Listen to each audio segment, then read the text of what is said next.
Welcome to the Angel Rewatch, a spoiler-free retrospective podcast on Angel. I'm William. And I'm Derek, and this is a podcast for the price, originally airing April 29, 2002, written by David Fury. Everyone's in Angel's old room because I guess Angel's super attached to the room with the cracked walls and sunken ceiling. It's not like he has 100 other rooms to choose from. Anyway, Gru shows Angel some paint swatches, but Angel just wants to move on. He goes downstairs hoping for a client. A man comes into the empty lobby and asks for help. A demon bug jumps on his face and goes down his throat. When Angel finds the guy, he acts very weird and leaves. Angel thinks it's because of the pentagram on the floor and worries about cleaning it. Cordelia joins Angel downstairs and wants more specific details about what had happened while she was away.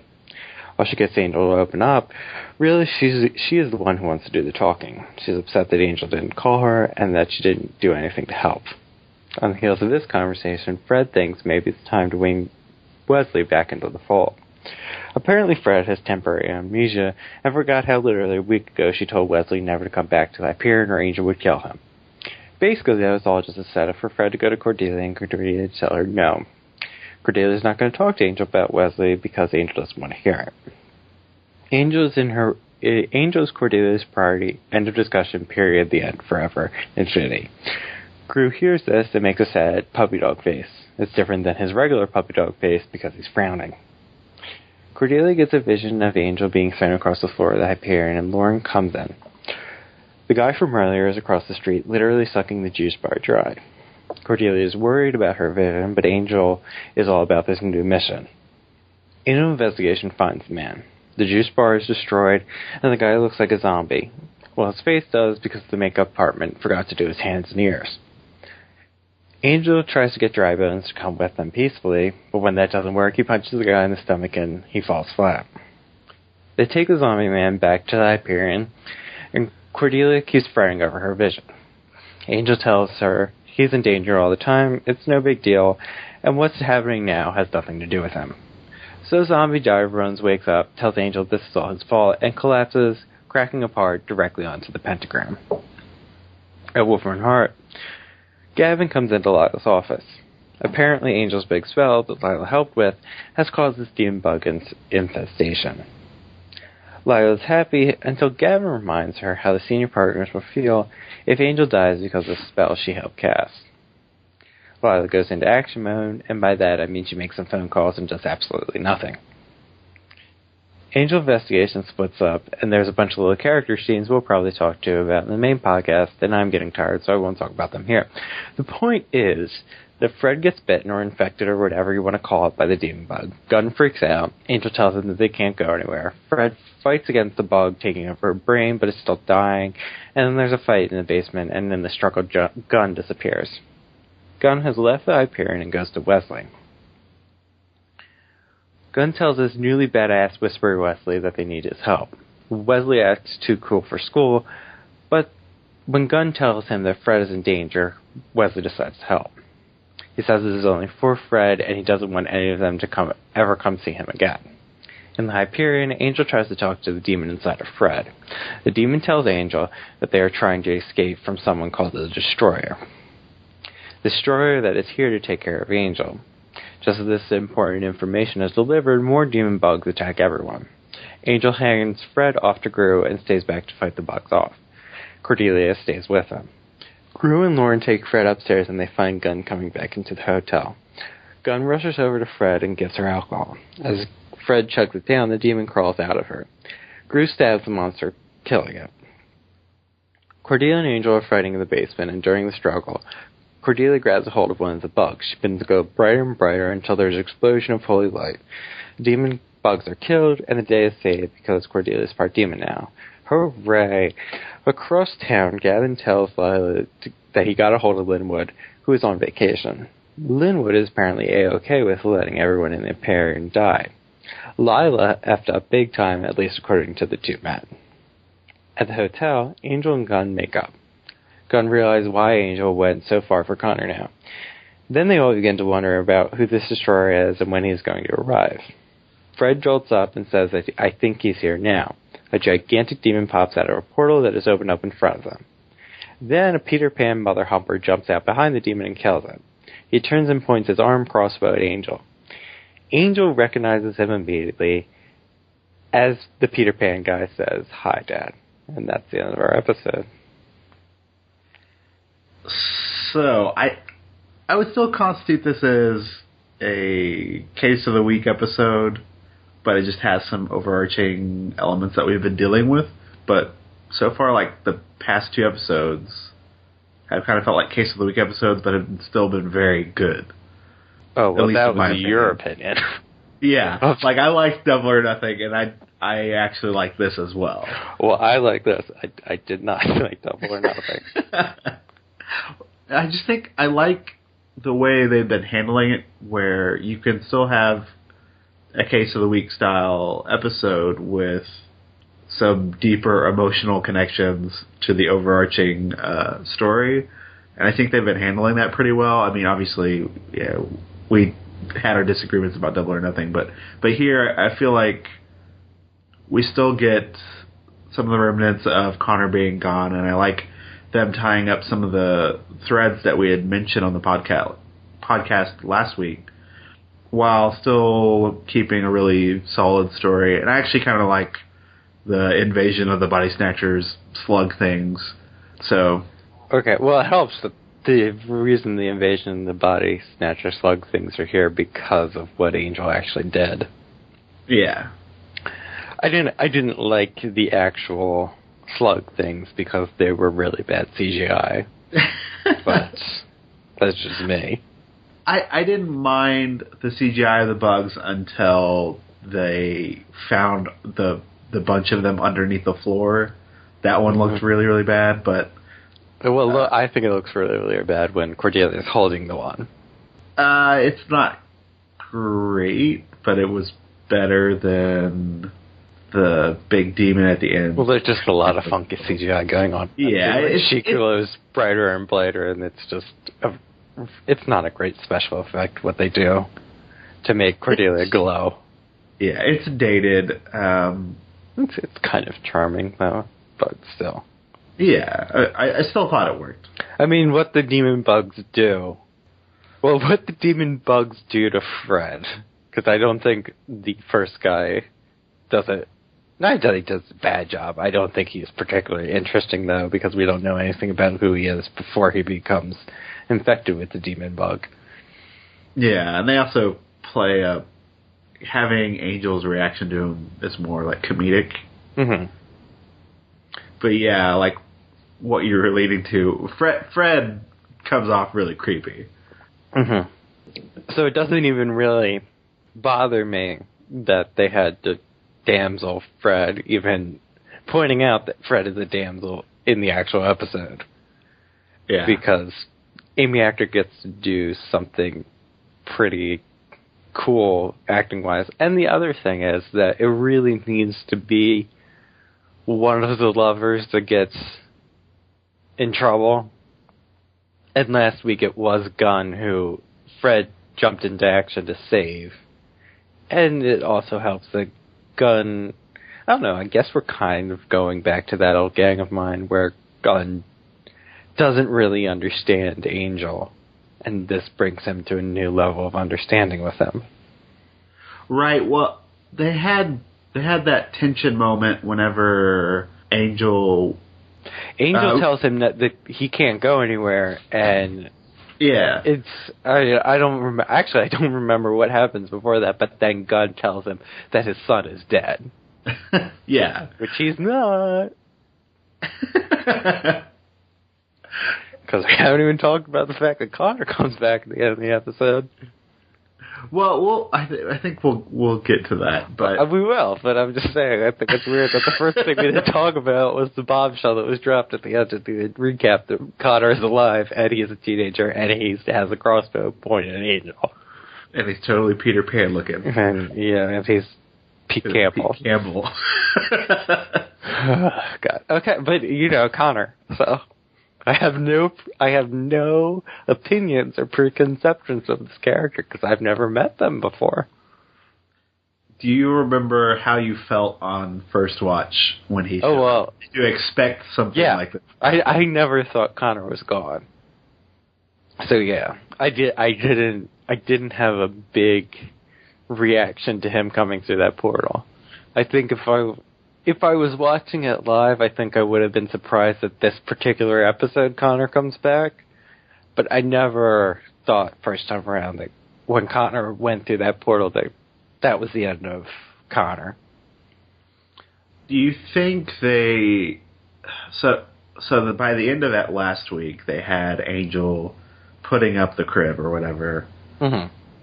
And this week he's just trying to move on. Yeah. Has enough time passed where that tension can actually happen, where the audience can also have put Connor behind so that this can be a surprise? I mean, obviously it didn't work for you on first watch, and obviously not on rewatch, but... Wait, what didn't work for me? Are you saying I wasn't surprised that Connor was back? Yeah. Like, do you think that could still work for regular audience members? Well, I don't think Connor being back is what needs to work. I think Connor being back and having murder in his eyes and not being a baby anymore. Yeah. Regardless if Connor's still alive, Angel still lost something. Because he didn't get to raise him. And he was raised in a hell dimension by Holtz, and I think that explains a lot of the more aggressive behavior we see of him. So, yeah. Yeah, then that happened. Can't really talk about it. That is what happened. Like, surprised, no. But I think Connor coming back, it doesn't in bother the fashion that he does. In the fashion that he does, and the time that he does, it doesn't really bother me because it feels like he's been gone longer than he actually has. It's been, I don't know, probably like 3 episodes, but it's felt like forever because the last 3 episodes have been so dark and depressing and kind of slow. Which is not a bad thing, but just, it feels like he's been gone longer than he probably actually has been. And there's only so many episodes in the season, and Connor has to come back at least some point in the season, I would think. Right. Because, I mean, literally there's 3 episodes after this one. So if you wanted to make this part of the season finale... Yeah. I mean, Connor coming back has to be the... Obviously they had a story to tell, but I would think if they were planning to bring Connor back, I would think Connor coming back would have to be... If they didn't have a story planned, I think it would have to be in the season 3 finale as a cliffhanger. Right. But that's irrelevant, since he's already back. Well, getting back to the slug things... Mm-hmm. I liked the haunted house aspect of this, the way they had to lock up the hotel, and had to Scooby-Doo the crap out of it. Exactly. I liked them splitting off. We got some nice pairing with the different characters. Well, what I like about the pairing is that everybody gets a little arc throughout the episode. Except Fred. I guess Fred and Lauren don't really get much of an arc. I think Fred kind of thing ends after Cordelia shuts her down about Wesley, but Gunn does. And Angel certainly does, and Cordelia and Gru do. Yeah, and there could have been a secondary Fred one with her stepping in to replace Wesley. Well, they do. But they didn't really... I mean, they kind of do. But she never, gets to the point where she can. I actually think that the alcohol solution, if Wesley was still around, because obviously there's a reason why they can't figure out, and Gunn goes to Wesley, but I think if Wesley was still around, Fred would have come up with that solution, because I think it's more sciencey than in Wesley's wheelhouse. Yeah, it was a science solution. That's a little strange, but Fred did get brain suckered, so it doesn't really I don't count fault on her. And they were trying to get her to be Wesley, to look for a supernatural solution when she could have... I feel like if they would have asked her to try and find a scientific solution for it, she might have come up with something similar. Yeah. It's not like they go to... The thing is, it's not like Gunn goes to Wesley and Wesley has a book that tells them what to do. They have all the information for what they need to do with the alcohol, and they just don't come up with it, because Fred's compromised and they're fighting demons, so... Yeah, I didn't mind her being damseled because of the scenes that it allowed us to explore, both with... We talked about that briefly before we went on to Connor, but yeah, we can go back to that. Yeah, I mean, both with Gunn and Angel getting into it, but also Gunn getting to see Wesley. Well, what I also like is that she's not like she disappears from the episode once she gets the demon bug thing. Fred is mentally strong enough that she is able to fight against it for the majority of the time, really. It's not like she is the creepy demon bug. Once she gets infected, she kind of goes in and out of being Fred and the creepy demon bug. But I think she's mostly Fred, I would say. Yeah, I love the pronoun switching. They did it so well because the other guy immediately was just like taken over, zombified, and kept saying we. Well, that could also be because he has no idea what just happened to him. Not that I want to discount that Fred is mentally strong. I'm just saying that he has no idea. At least she knows that she was infected by this bug, and there are demon bugs. I guess if that guy was going into investigations, he knows something about monsters, but... Well, apparently he was like, can you help me look for my dog? Is that what it was? Yeah, that's when he came into the office. I'm glad he's dead. Blood on Angel's hands, because this guy couldn't find his dog. Why would you go to an investigation for him to find your dog? Whatever. Who cares? I think it was supposed to tie into, like, they haven't had cases and this was going to be a really dumb case. Probably. Yeah. Which, again, the way that Angel Investigations gets business is purely for the plot, because he had that website and they were flooded with clients, and now, for whatever reason, they have nothing. I don't know if they're actually keeping up with that website. Maybe they closed it down. Sure, whatever, if that's the excuse you want to use, but... they don't... I would have bought if they would have used a line of dialogue like, well, Wesley was keeping track of whatever. Like, if Wesley just did everything. Pretty much. Which I would have been okay with that. Because Wesley probably would have just took matters into his own hands and done everything. And not let anybody else contribute. Can we talk about Wesley? Sure. Because I want to punch him in the face in this particular episode. I mean, he is a dick, but I find it very fascinating.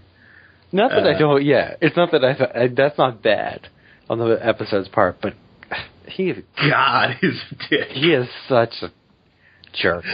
And I get where that's coming from, but, man, just you. They did, I think they did a good job. They're exploring an interesting perspective.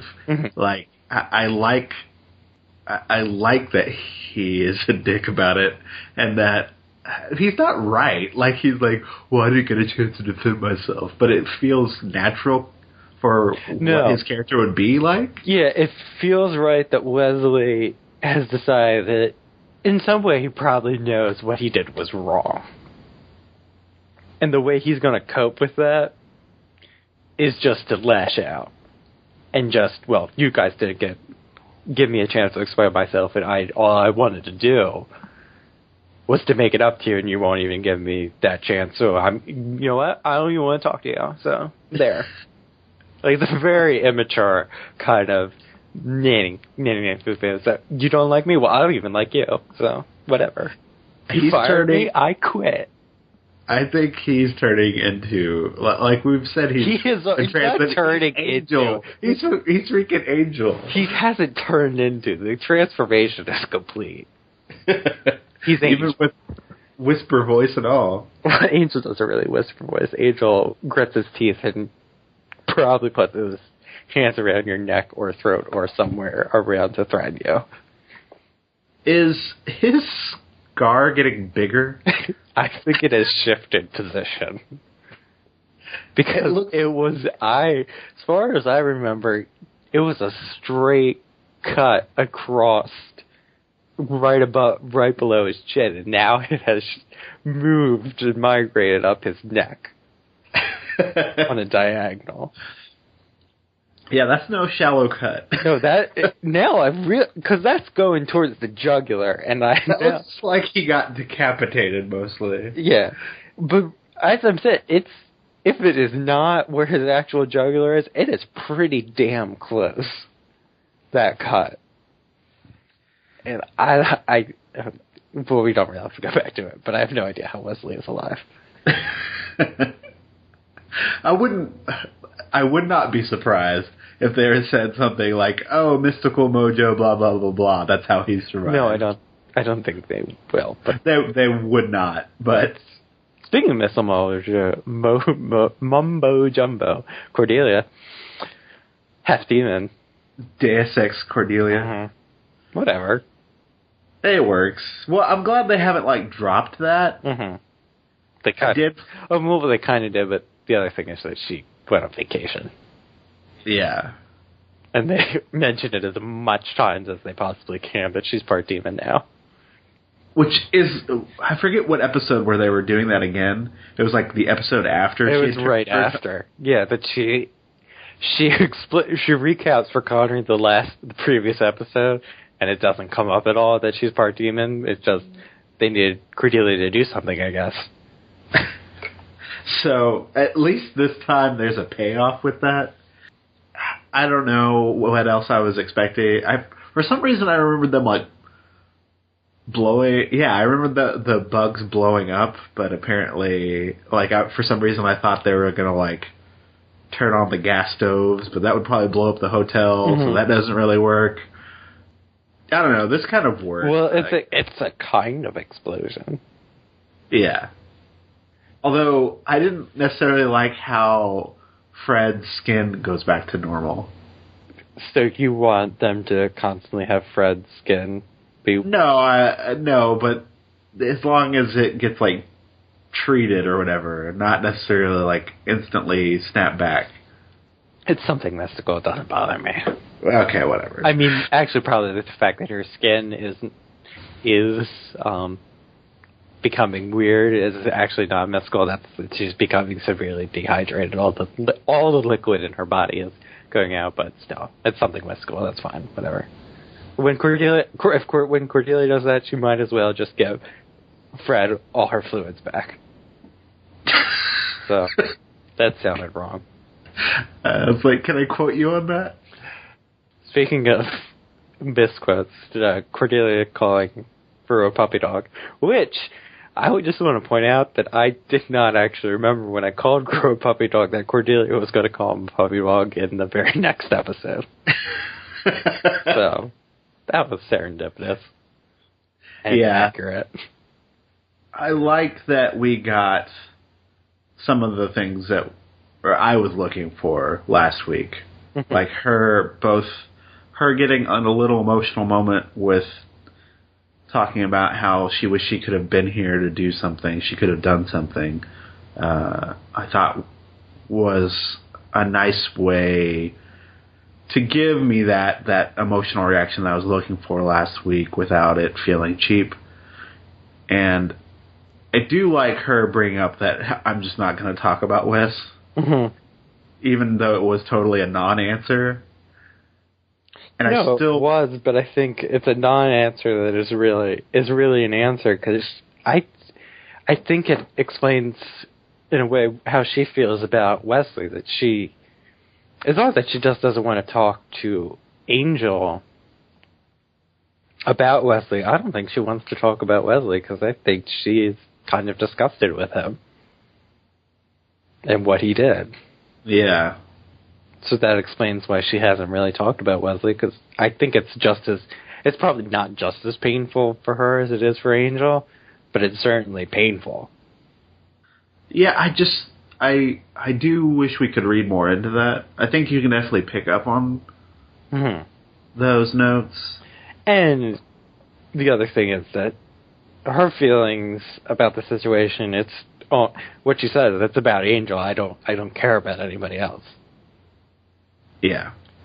She doesn't care about Wesley's feelings because her focus is on Angel and nobody else matters. Which doesn't matter what she says. That's what she thinks her entire life. It is not just her work relationship. Right. Because I think that's the way that she just goes off on all the things that she has done for Angel. And then her, explanation to Gru is you're my other stuff. She can't even really adequately explain it to Gru. When she goes on she makes a scene about how much Angel means to her, and Gru's just her other priority stuff thing. Well, I wonder how much offended he'd be if he had caught the first part of that conversation where she's saying he's a puppy dog. Mm-hmm. Go all night puppy dog. He'd probably be more offended. You have a problem with that. Or yeah, off podcast, but I kind of convinced you that that's not a problem. But you can tell everybody what it is. Oh, it's not a huge deal. It is interesting to have the flip side of a woman objectifying a man. He's literally. Well, you mean by flip side? No, I'm correcting what you said. Yeah. By flip side, you mean a man objectifying a woman. You said woman objectifying a man. Yeah. Okay. And so this would be the flip side of the usual situation. Anyway, go on. Correct. I just wanted to clarify what you meant. But I don't mind that they actually do this because it kind of shows the emotionally shallowness of their relationship, or at least from Cordelia's perspective. Mm-hmm. Even though I think they are cute together, especially in moments in the episode, but they can be cute and she can have affection for him without... Because it's not like she doesn't like Gru. It's that what she has with Gru is not anywhere near what she has with Angel. She just doesn't realize it. Yeah, it's physical, not emotional. Mm-hmm.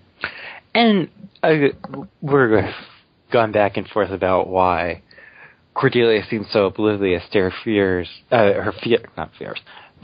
about Angel. But I was thinking about her past relationships, at least what we've seen. All her past liaisons have not been as strong as the one she has with Angel. I guess the closest thing she got to having an emotional connection with the partner was with Xander. Yeah. But still that was... Yeah. But still, she's not familiar with that kind of feeling. And again, Cordelia is 21. She is young, despite all the other ways that you don't think Cordelia is being as young as she actually is. So I kind of convinced myself that she wouldn't understand what she feels for Angel is romantic in nature. Right. Or that she's not thinking of it as romantic. And obviously, sowing the seeds of discontent with Gru's sad puppy dogness. Mm-hmm. Although they do kind of wrap that up in the episode. Do they? But he doesn't seem to understand, and immediately they have to have a demon slug attack that interrupts that. So, yeah, you're probably right that they don't really wrap it up, but... She tries to explain... I don't think...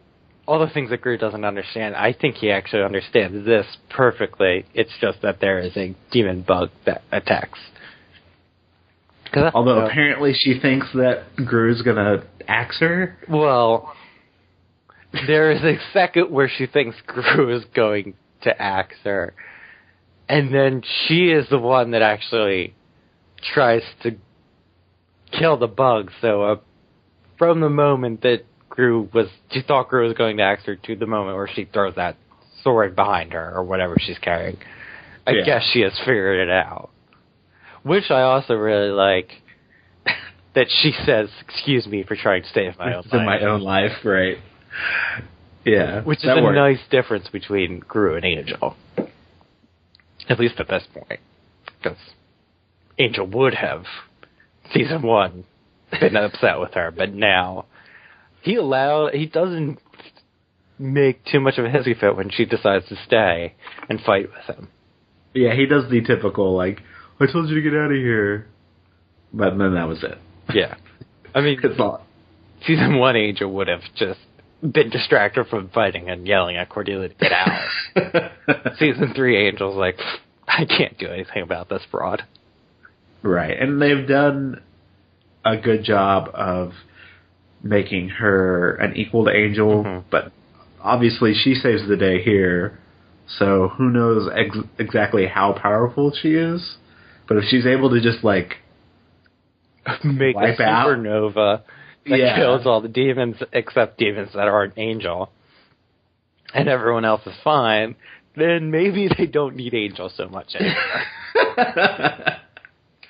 Weird effects. Bright white light. I mean, if that's her one move, that's a pretty powerful one move. Especially considering how often these people get trapped by and surrounded by a bunch of demons. But I just imagine the rest of the series they go into for a demon fight, and they're like, all right, Cordelia, go for it. Flash white light, the end of the episode. The next episode. Flash white light. Well, the thing is that she can't control it. No. She doesn't even know what's happening to her. Mm-hmm. So I guess the powers that be have just got off their asses and decided to save them. Who knows? Which I still would have loved in the episode if, like, so we had her break down, like, I could have been here, I could have had a vision or whatever. It's like, I was waiting for a character to say, yeah, why didn't you have a vision? Mm-hmm. What the hell, Powers? Yeah, well, Connor's the Destroyer, so I don't know. Yeah, more prophecies and destined to be. Yeah. Okay, speaking of prophecies, Wolfram Hart, because that's the only thing that we haven't really talked about before we move on to feedback. I liked getting Gavin again. Mm-hmm. Well, I really like the way that Gavin plays her. Yeah. Where Lila doesn't come off as an idiot, but Gavin still manages to manipulate her to do exactly what he wants. Here's my thing, though. I actually think that Gavin gets Lila to do the thing that she really should be doing, and Linwood is in the wrong here. Yes. That does not seem right. I mean, it's completely in character for Linwood to just be this petty about it, but it's the senior partners who don't want Angel dead. Right. Linwood is just the middleman, really. So I think that Gavin might think that he's actually gotten something over on Lila, but inadvertently I think she ends up with a win. Because the people you want to impress are the senior partners, not Linwood. Correct. I cannot comment. Apparently you remember more of what happened here than I actually do, because I'm just purely speculating and I don't remember the fallout of this, but apparently there is something. I remember things. Okay, so. And I think that's a fair assumption if you're keeping up. Okay, here's what I want to say, though. Just comparing Linwood to Holland, where I like that Linwood's primary thing is about himself, where Holland actually seemed to believe in the company message. Right. That he was a true believer, if you want to call him that. Yeah. Definitely. And also, I like how they've shown Linwood to be this cowardice man. And now it kind of plays into everything that he does now. Yeah. He's, like, been found out, and the way I'm just surprised that he made it this high in Wolfram Hart. But then again, they were going to offer Lindsay the job, so who knows? Again, I think I've insulted Lindsay in every episode. I'm just going to make sure I do it from now on. because why stop the streak now? No, don't do it. I'm going to. But again, I don't know how he made it this far if he doesn't believe in the senior partners or their message, or he has his thing is about himself and he goes, he's a wild card. Well, he still seems like a suck up, and obviously he gave up his... That is true, he gave up his kids. So, he seems like he would do whatever it took to get to that position. Well, I think it's just that he's very selfish. Yeah, he'd do whatever it takes to advance himself. I think maybe we're probably reading too much into it, but I think now that he's in a position higher up that he feels secure in flexing his muscles and not going after Angel when Angel threatens him and saying, let them die, when that would not be what the senior partners want. Correct. Again, yeah. You remember things. I know. I'm trying to be as close-mouthed as I possibly can be. So, is there anything else you want to talk about before we go to feedback? No. I'll go first. Okay. Alright, so first up we had Kathleen, who said, I liked the first scene of the episode. It felt like the whole gang were coming to terms with losing Connor by repaying Angel in Connor's old room. It was a continuation from the last scene of Double or Nothing. I loved Angel and Corey's talk, where they both started revealing how they feel over Connor being lost and what happened whilst Corey was on vacation.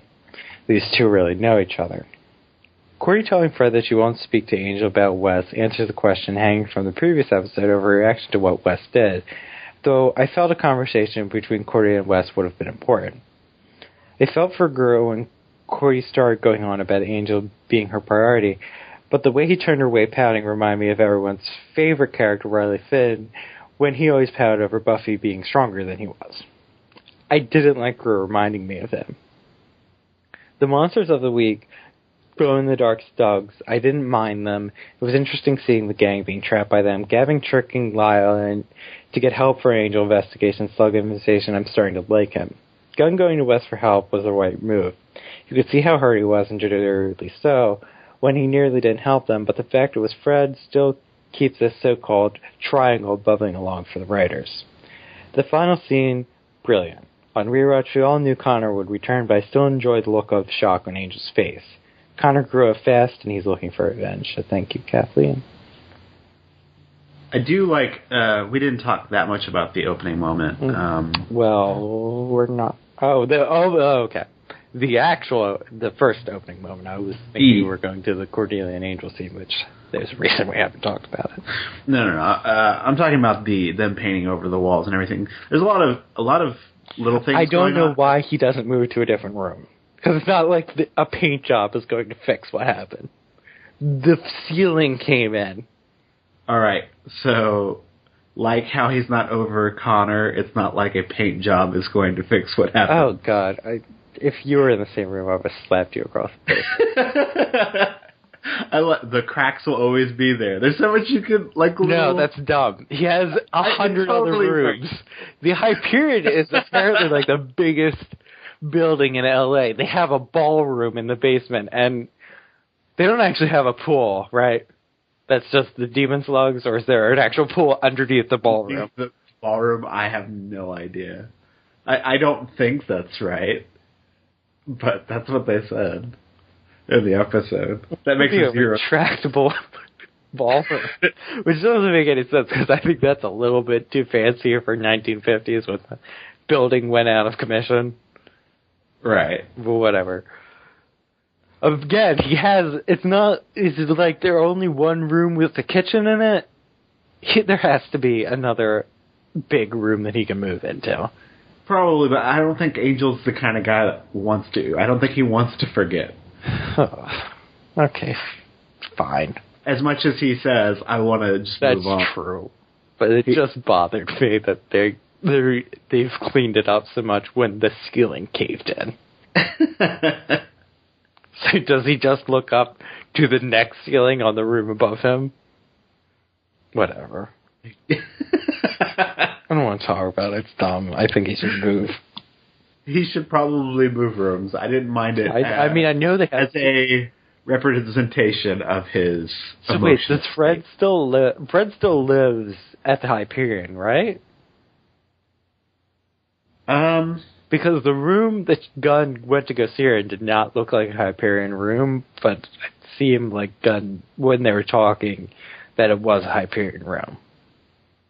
I'm not sure if she has her own place or not yet. Again, I don't know how much money they make, or how would she afford it, but... Really, they should all just live in the hotel. Right. But whatever. I don't know how. I don't know if they don't have a steady stream of business. Angel pays for anything that they need. The electric, the plumbing, or anything for the gigantic-ass hotel. But whatever. It just needs to come out that Angel's actually a multimillionaire. Well, it could be. He's lived for how long if he made the right investment. I mean, if Angel had invested in Apple or something, I don't know. Probably not at this point, but in a couple of years, he's going to be loaded. If he invested in Apple right now, he'd probably be swimming in it in about 10 years, and then they wouldn't have to worry about Connor's college fund. He really should use, we're just going off on a complete tangent, he should really use some kind of mystical thing to just, he's going to live forever, so why not make their money that way? It's probably not legal, or ethical, but who cares? He has a hotel to run. I'm sure there would be dark consequences. Yeah, well, maybe they're for mystically making money. Okay. Probably come alive and kill people. Mm-hmm. The iPod is going to be big. You really should start renting out the hotel, though, for some extra cash. Run it as an actual hotel. Yeah, but I don't want to see actual other... I know, you don't actually want that, but I'm just saying, how do they make extra money? Maybe they're still funded by the millionaire that did their finances. David Nabbit? Yeah, David Nabbit. Mm-hmm. I miss him. Not really. No, he's actually not that great on Rewatch. Yeah. But I thought I liked him before we got to actually watch it. I mean, in my memory now, I think I like him again. But if he showed back up, I'd probably be annoyed by him again.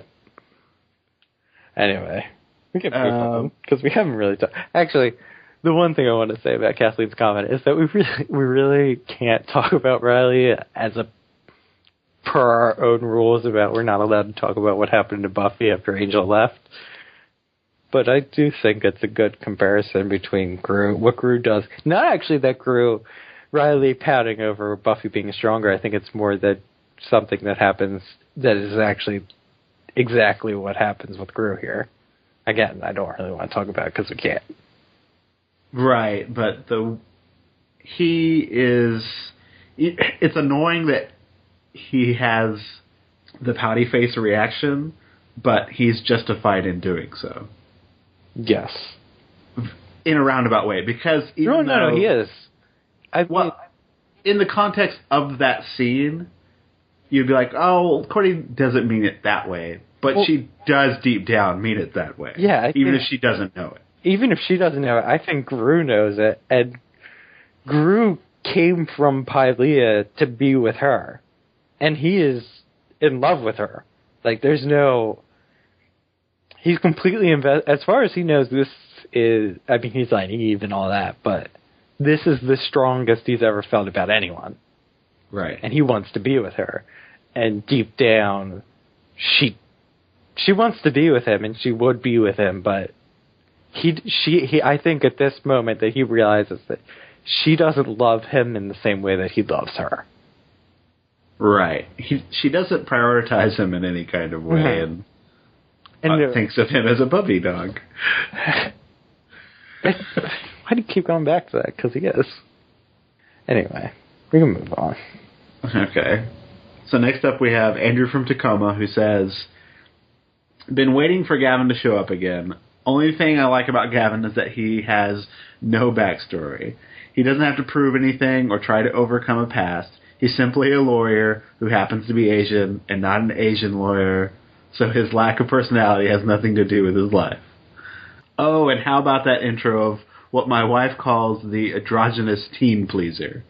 The cousin Oliver who is pretty like a girl, but not burly like Gunn or stubbly like Wes. I didn't count the Fred compliments because I've noticed the seasonal arc of habits the writers put into each character. Very few things follow on after one season. Cordy was called Princess until she became one. Wes kept getting thumped in the throat until it was cut. So the Fred compliments should peter out at the end of this season. We'll keep counting the broken windows, though. So thank you, Andrew. Thank you for counting the broken windows. It is a good point. First of all, I want to clarify that the androgynous team pleaser is Connor, and we can't really... Obviously, Andrew doesn't have fond memories of Connor, but we can't really talk about that at this moment. At this point, though, I gotta be honest, I'm not too wild about him. But that could be because he's pointing a stake at Angel. No, but I think it was dramatic and interesting. I'm interested to see where they take it. I just have I'm going to try and go in as open-minded as possible and put all my preconceived notions. I will say that I'm pretty sure I watched Mad Men before I watched Angel, and the fact that he is Pete Campbell probably gave me a bias against him. So see, I did the reverse, and it made me in line with who Pete Campbell is. Yeah. Okay. I mean, probably if you're listening to this podcast, you know that people don't particularly like adult Connor, but we'll just pretend that people do. Or we don't know. Who knows? He might be the best character. No windows broke from the white light explosion, right? No, they did not. Actually, what I wanted to point out about the broken windows and things is that I have actually noticed that they've already started easing off on the Fred compliments. That she's just been allowed to exist, and we don't have to talk about how wonderful she is, except maybe Gunn talks about it, but she also talks about how wonderful Gunn is. Right. Because they're in love, so that's fine. I will say that I enjoyed Andrew counting the amount of times that Wesley had throat trauma each season, knowing that he was going to get cut this season. So maybe, we have talked about before that I think maybe Wesley has some kind of X-Men super strong throat powers. So that's it. He's been developing his throat muscles all this time. He just has a specific mutation that he can't be killed in the throat. He has a colossus throat of steel.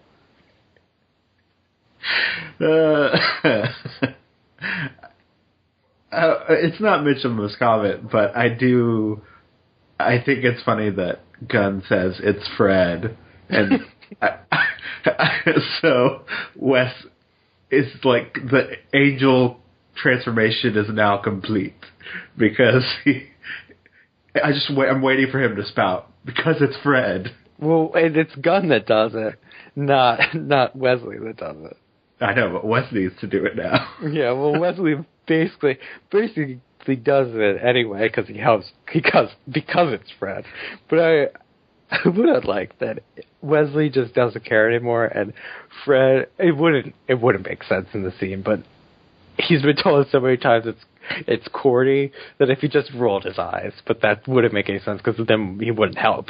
But I just like Wesley's like not caring attitude, that he's just done with these people's BS. Right. Yeah, it's nice having Gavin back. I feel like he has a better personality now, but maybe He doesn't have... Well, he doesn't have a personality, but, like, he's slimier now. No, this was my favorite episode of Gavin, and I couldn't actually tell you why, because it's not like he's radically different.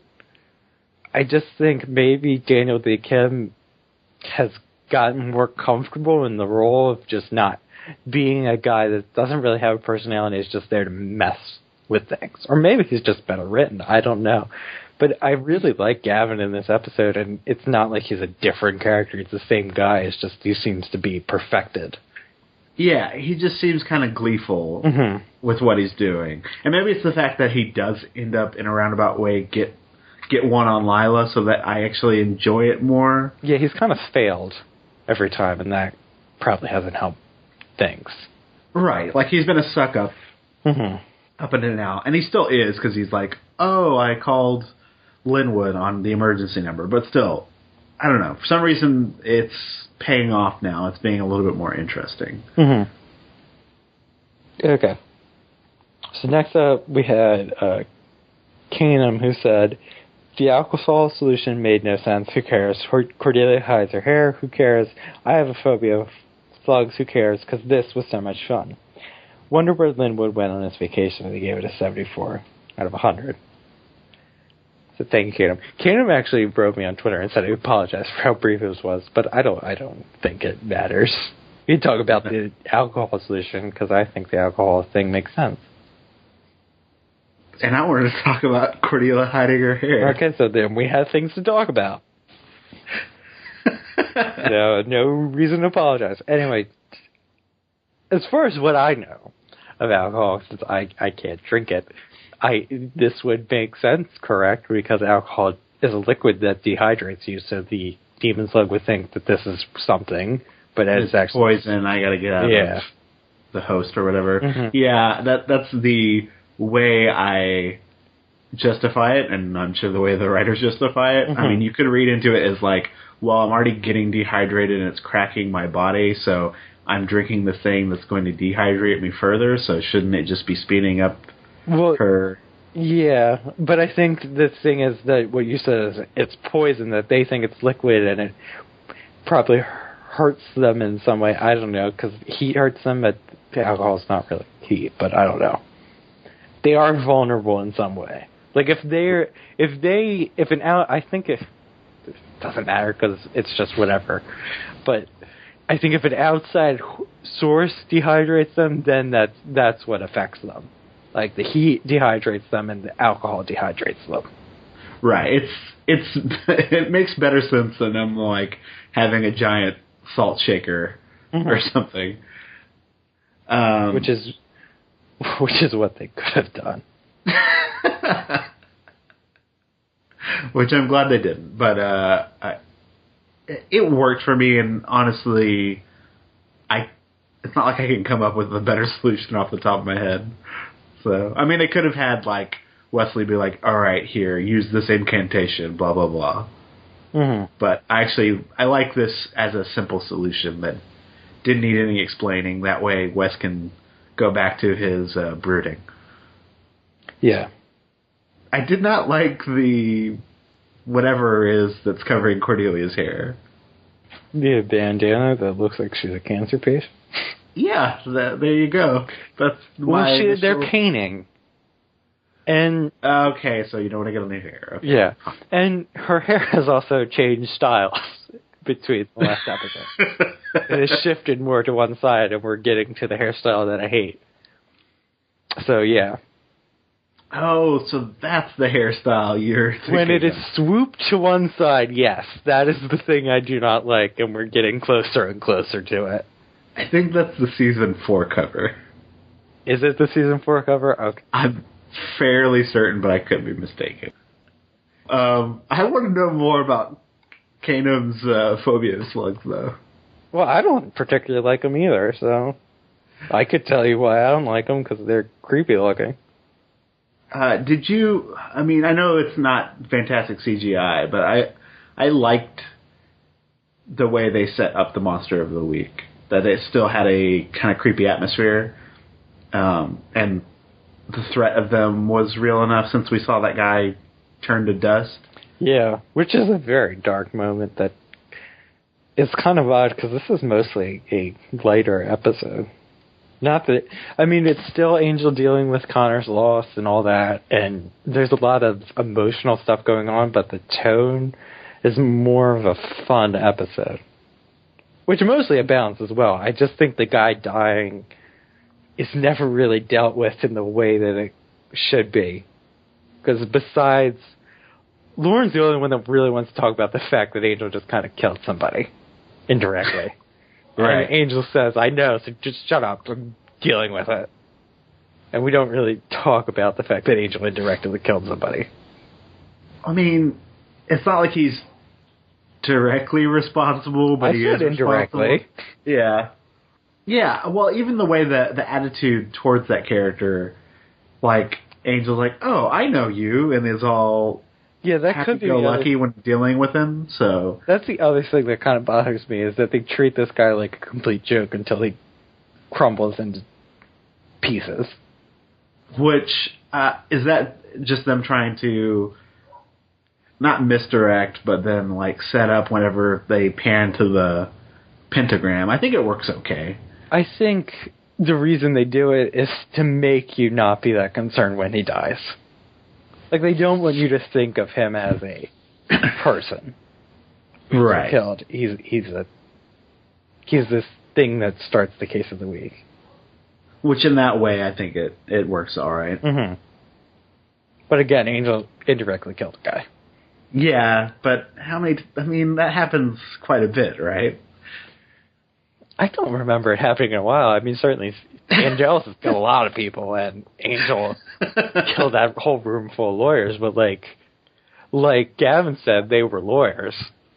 Okay, or the bomb explosion in the mine. Or when he tried to kill Wesley, alright. Would have done it. Can we talk about the fact that Fred forgot that last episode she told Wesley not to come around because Angel would kill him for real, and now she thinks it's alright? Well, I mean, is it them trying to keep the triangle thing bubbling? Like, probably, and that really disappoints me. Because she's the only one focused on Wesley. Mm-hmm. Well, I think it's them. I think it might be them trying to keep the triangle thing bubbling, but I also think that Fred would be the one to still be focused on Wesley, regardless if she actually has any kind of feelings for him. That she always, like we've talked about, she always sees the good in people and just wants everyone to be happy and together. Yeah. So she's kind of pure in that way. And no one else would bring it up. Mm-hmm. You know what I mean? Like, you could probably have Gunn bring it up, but everyone else kind of knows to not talk about it. And she's the only one willing to do that. Which, in previous episodes, she's been the one willing to kind of bring stuff up when others wouldn't. Yeah. Which is kind of the part of her, like, crazy thing where she says things that she shouldn't, but now it's just developed into she says the things that no one else is saying. Right. Which no one else has a reason to, so it's okay that it's coming from her. Mm-hmm. I just don't know what the show is trying to make you read into that. Yeah. I do think that it might be the love triangle thing, as disappointing as that is. Yeah. But whatever. Alright, so next up we have Alicia, who says, "The good. Grew talking to Angel about paint swatches, or this unique one called Purpla. Purple, yet you have no problem pronouncing pomegranate. It was my mother's name. What are the odds? Cordelia, remembering amends. Does it ever snow in Southern California? It did once. Angel, I'm he, I'm him, I'm Angel. Angel, excited and smiling. Okay, people, looks like we have a case. Gru, damsel in distress, you know what to do. Cordelia, the voodoo that you did over it. We got ring around the lobby. Beats, horns, and a tail. Lauren, so Lauren, heart is in his mouth. What's with the pronoun switcheroo? Let me be the first to say, what the hell was that? Hey, I'm standing right here. Other, the ball would look really nice if they cleaned it up. So if anything happens, Lila calls a SWAT team. Wesley's mustache and beard age him, and the gash on his neck is not healing. So the cure is vodka. Connor's back. So, thank you, Alicia. I really like that she points out that Lila's go-to move is calling a SWAT team. And the last time she called a SWAT team, they did absolutely nothing. And here she does absolutely nothing. She just makes a couple phone calls and the problem's already solved. So I like that. But, can we talk about amends? I want to talk about amends. Hey, it happened before the show, so yeah. What? Yeah, it happened before Angel. Because Robin actually mentioned this on the Buffy Rewatch. Amends became the episode that wouldn't die in feedback. And because it's a good episode. That's all I got to say about that. It's also really, now that we kind of can kind of talk about it, that Men's is the first time that the powers that be make their appearance in the Buffyverse, I would say. Not by name, but there's Angel is saved by some kind of mysterious snowstorm. Right. Because he's getting ready to kill himself again, and Buffy and Angel have a big diva conversation. And then the snowstorm happens, a freak snowstorm in Southern California. Amends is what Joss quotes as the reason why he was okay with doing the spinoff. Okay. That David Boreanaz's acting in the episode was good, that he could carry a show by himself. I also like it in that context of, like, it can be the lead-in to the show, like you said, because of the supernatural element. And they never do bring up, again, like, who brought him back. Mm-hmm. But, yeah. And I don't really want them to. Right. That was it would be. pause. I know, it was me thinking. It would be interesting if the snowstorm was the powers and Wolfram and Hart is what brought him back. That would be interesting, and if you want that to be your headcanon, it can. Okay, it's my headcanon All right. now. All right. Going back to Joss, though, which is just a complete tangent, that I also have seen in interviews that he said that Angel was one of the hardest characters for him to write. So it doesn't surprise me that at Men's, this the episode that kind of convinced him that doing a spinoff would be okay, because I actually don't think he still has a handle on how to write Angel that well. I don't particularly like Joss Whedon's Angel when he writes him, because he really just seems to fall back on Angel being petty, which I like, but it seems the way that Joss can find a way to get inside Angel's head is to write him petty. But anyway, that's a complete different thing. It hasn't bothered me that Joss hasn't written a lot of Angel episodes. Right. I don't mind Petty Angel. I find him... Well, I didn't say I don't mind him. I think that's just... What I meant was that if Joss is writing an Angel episode, you are guaranteed to have at least one scene where Angel gets petty. Super petty. Right. So anyway. Anyways. I like that Gru's mother's name was Pomegranate.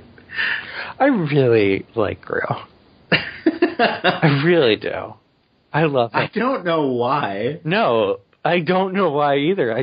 He's not a deep character, and it's not like the actor is the best, but I don't know, there's just something really likable and funny about him. He's a puppy. He's a puppy, and I like puppies.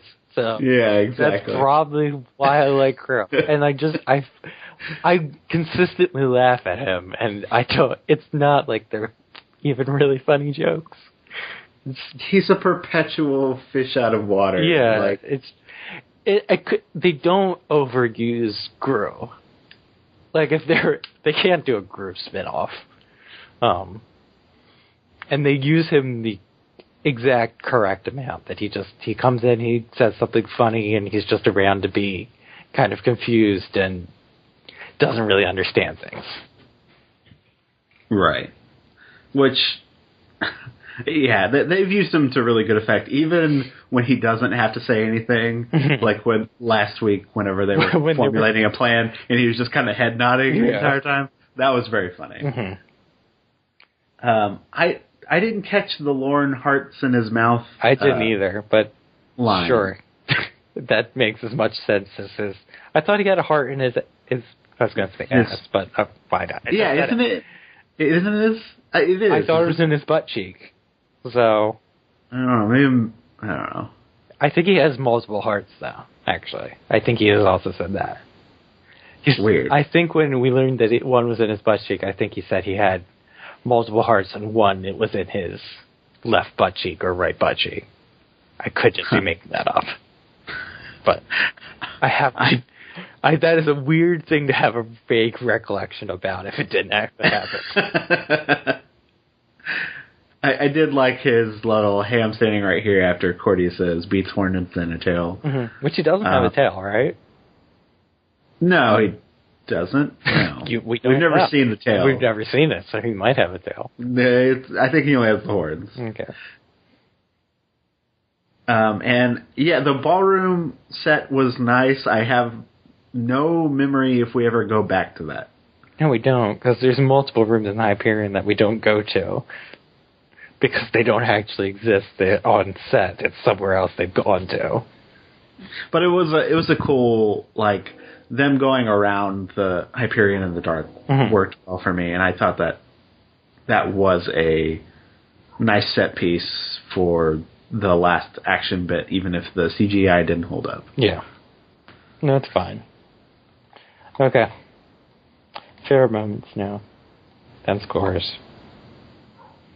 Okay, so for my favorite moment, I ended up going with Angel trying to get information from Fred the second time when he kind of takes the bottle from her and pins her against the column. Because Amy Acker got to act differently than she normally does, and it was very creepy and disturbing. I liked how they had the camera kept turning sideways, little artsy thing or whatever, but it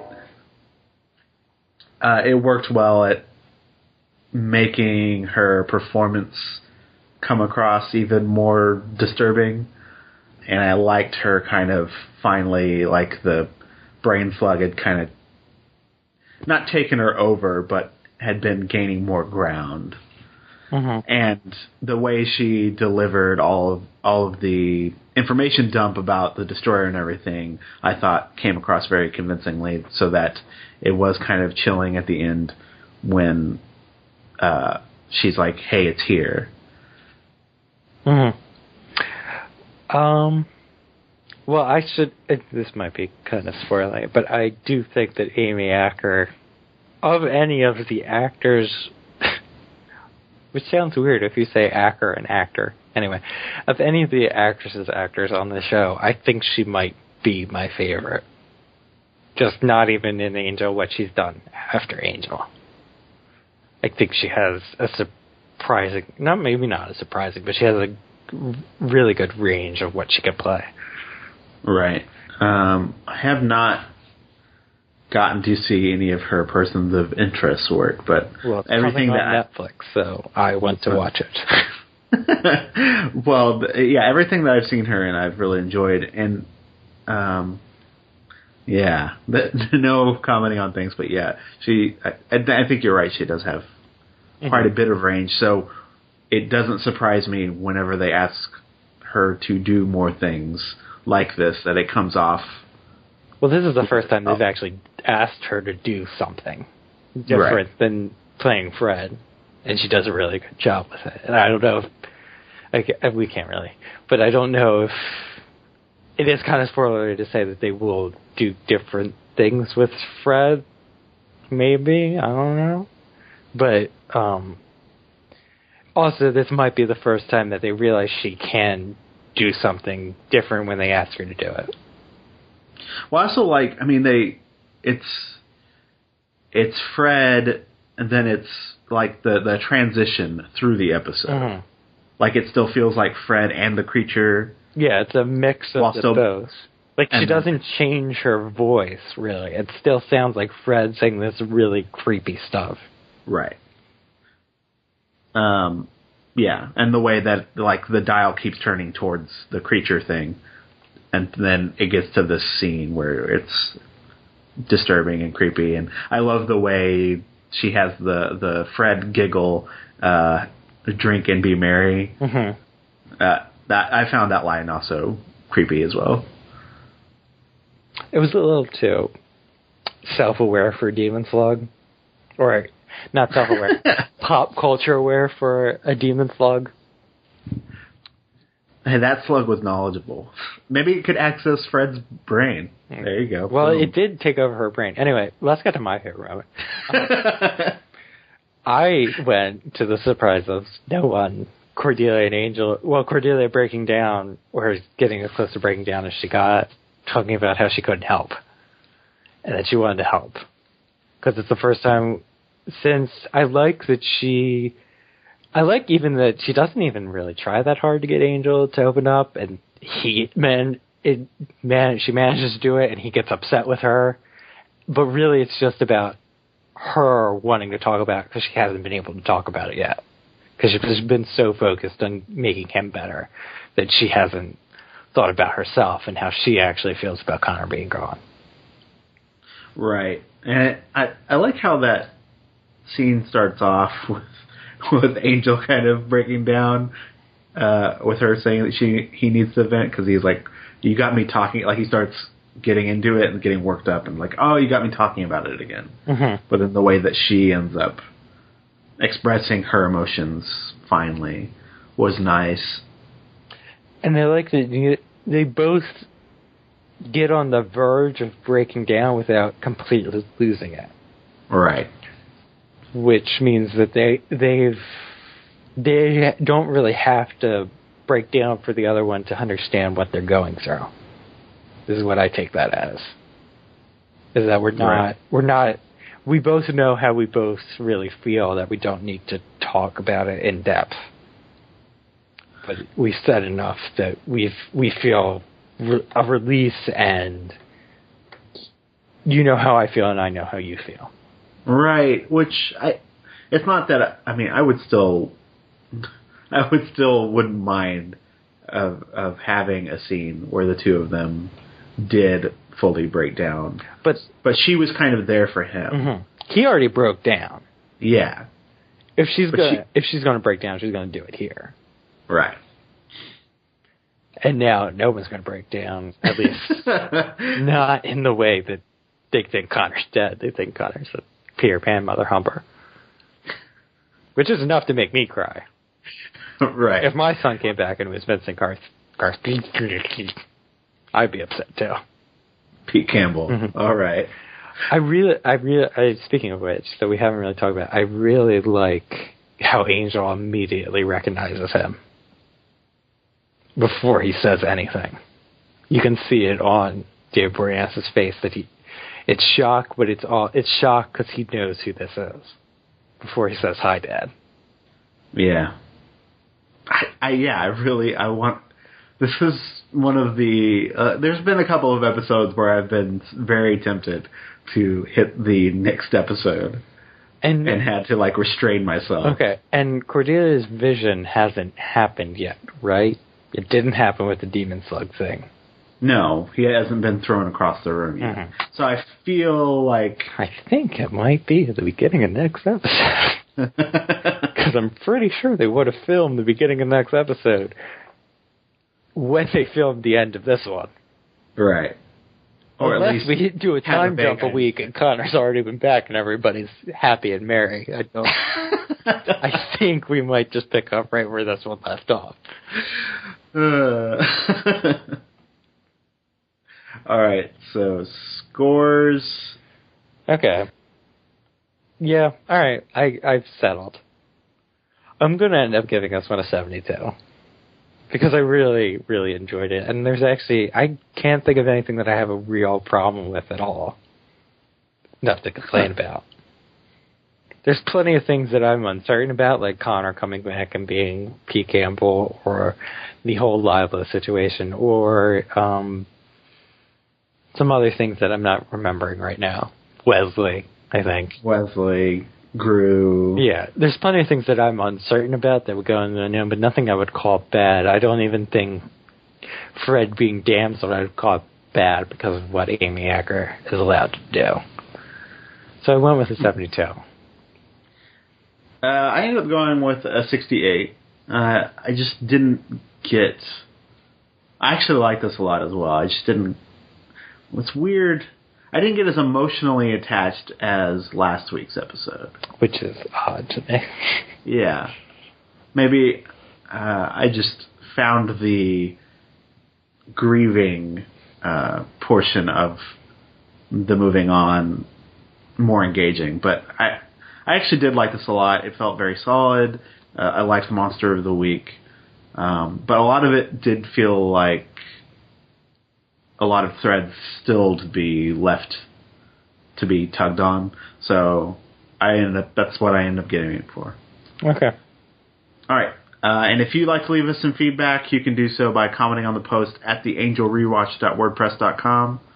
We could send an email to angelrewatch@gmail.com. We can call our voicemail number at 206-203-3276. Or you can go to the Tumblr, which is angelrewatch.tumblr.com, to see all the gifts of whatever episode we're shooting that week, and the reviews will be archived there.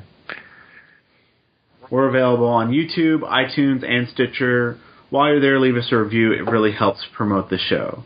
You can follow me on Twitter at NerdGuyWilliam. You can follow me on Twitter and Tumblr at The Comforter. And next time, we'll be reviewing A New World, where Angel's son returns from another dimension, now a teenager. Angel pursues Connor.